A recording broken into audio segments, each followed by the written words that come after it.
Bon bah il est 22h, ça fait 4 heures sans média. Vais-je tenir? J'ai envie de téléphoner et je peux pas. Ça me rend folle parce que j'ai l'impression que tout le monde est en train de communiquer dans mon dos. Je tiens le coup. Pourquoi je fais ça? Pourquoi je m'affiche ça? Il y a rien, il y a aucune source d'information nulle part. Je sais pas si je pourrais tenir beaucoup plus longtemps.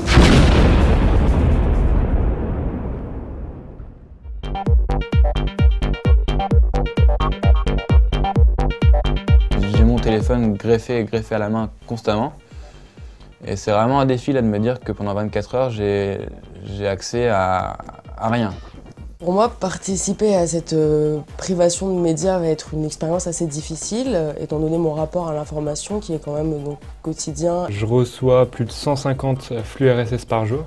Je peux pas me permettre en fait de louper ne serait-ce qu'une journée. Tous les matins, dès que je me lève, j'allume mon ordi, c'est le premier réflexe. Je consomme l'information de manière compulsive, on peut dire. Je me connecte pratiquement 20 heures sur 24, je pense, à Internet. Je me sens un petit peu stressée. Je suis actuellement sur mon Facebook, j'annonce à tout le monde que je vais mourir, disparaître pendant 24 heures. C'est l'heure de la médiadesse. Il est éteint, voilà.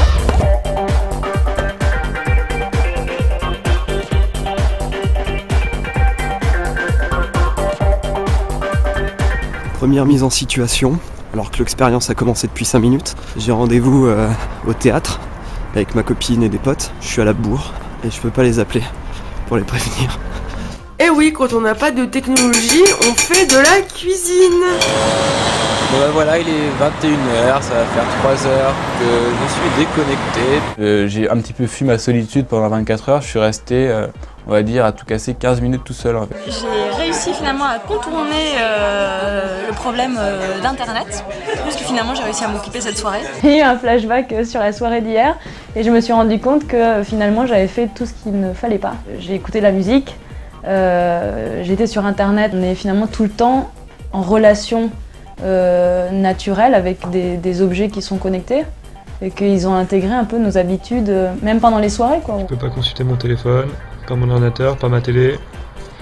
Je peux pas mettre de musique, donc c'est vraiment un silence froid. Quand mon ordinateur est allumé, je clique sans m'en rendre compte sur la page internet. Et bon, même si rien ne s'affiche vu que j'ai éteint internet, c'est trop frustrant et ça me rappelle toutes les 10 minutes que j'ai pas le droit de me connecter, que j'ai pas le droit de communiquer. Ça m'a pas manqué de pas avoir l'information, mais ça m'a obsédé de pas avoir le droit de l'avoir en fait. Là, c'est l'heure à laquelle j'irais bien faire un tour sur les petites timelines, Twitter, Facebook, RSS, quoi qu'il se passe. Mon pire moment, c'était vraiment hier soir, parce que j'avais vraiment rien à faire. Je m'ennuie. J'étais avec des gens en train de manger, et on parlait d'un sujet. Je me suis pas senti exclu, mais juste plus faible en argument en fait. J'avais pas mon point d'appui, mon point d'attache qui est mon téléphone qui me sert quand j'ai besoin de montrer quelque chose. Alors il est 11h55, je suis pas connecté à internet. Pauline m'a fait l'honneur de pas allumer la télé, elle joue à la DS là-bas toute seule. Puis là on va se coucher, donc minuit, ça doit faire peut-être 1 an que je me suis pas couché aussitôt. Donc il est 7h du matin, ça va pas du tout. Parce que pas de rendi, pas de musique, pas d'infos. Du coup ça commence assez mal pour cette journée. J'étais un peu déboussolée le matin, toute seule dans ma chambre. Voilà, si j'avais pas ces outils un peu qui viennent remplir un peu ce vide, et ben j'étais un peu perdue. Il est 8h18, je ne me suis pas réveillée parce que j'avais pas mon iPhone. Je prends mon petit déjeuner, devant rien. Il n'y a plus d'ordinateur, il n'y a plus rien. C'est l'ennui total. Je me suis sentie super seule et je me suis surtout dit que j'étais complètement dans une autre galaxie. Je vais prendre le métro tout à l'heure, là 3/4 d'heure de trajet, sans aucun moyen de pouvoir consommer de l'information ou me distraire d'une quelconque façon, ça va être difficile. Ouais. J'avais l'impression des fois dans le métro d'être moi dans une bulle et que les autres gens étaient au courant du fonctionnement du monde et que moi je l'étais plus. Je pense qu'on peut se couper de l'information, mais alors il faut que ce soit un processus hyper conscient, tout le temps. Donc ce matin un peu difficile, j'ai toujours pas eu accès à mes mails, j'ai pas eu accès à mes réseaux sociaux, ni à Twitter, ni les flux RSS, je n'ai pas d'informations. Là, je viens de faire une petite pause café. J'ai pas eu mon petit journal en fait que je prends tous les matins avec le café, donc un peu spécial. Donc là, je vais en cours et on va voir comment ça se passe. La privation de communication m'a fait me rendre compte qu'il y avait possibilité d'avoir un autre lien, peut-être plus franc, avec les personnes quand tu es en contact physique avec eux.